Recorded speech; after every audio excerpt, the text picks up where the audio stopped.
Hello participants of ILA 2018, it's a pleasure connecting with you through our experiences even if some of us can only do it virtually. My name's Atenas Leticia García Gámez, I'm from Mexico City and this is my video voice.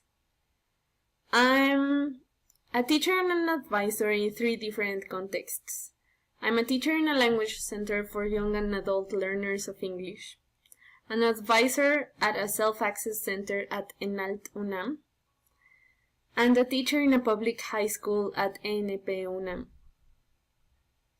When I was a student myself, I ventured in what now I know is autonomous learning, studying for certifications at my own rhythm in my living room and taking the exams whenever I was ready, or taking an interest in a cassette language course long forgotten in my mother's bookshelf.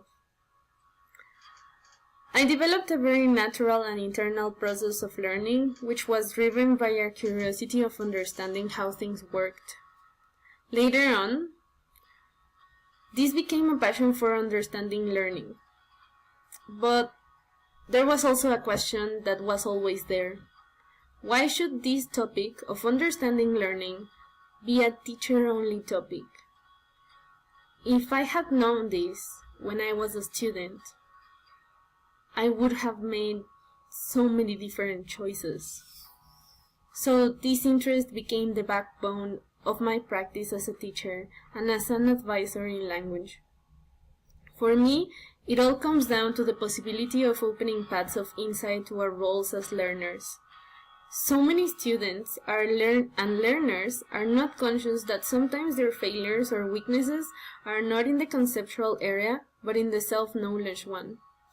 This area that can give them the agency of their learning. My question has always been, why can't we enable them to drive their own learning, their own process, to know that there is a process? In my case, by changing or modifying some activities in my classroom or by opening the dialogue with the learners in the self-access center, I try to give them these options to shape, analyze, and cope with their learning in different ways.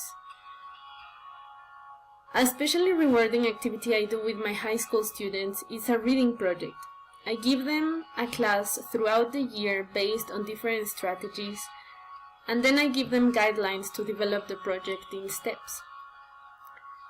At the end of the project, they express their reflections about their periods of learning. They usually talk about being more confident or understanding better the process of a project to learn languages. But some of them also realize they still have things to learn to boost that confidence.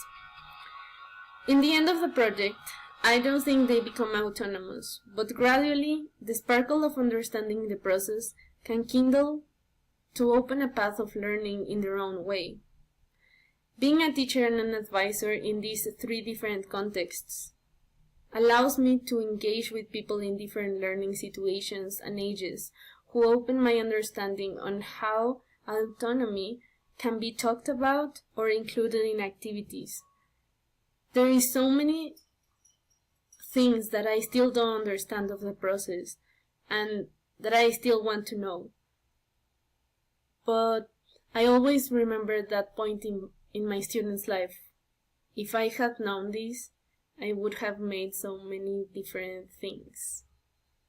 So I try to give them that option so that they can engage with their own learning too.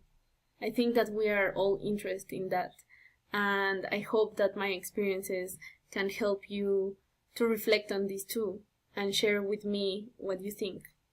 Thanks.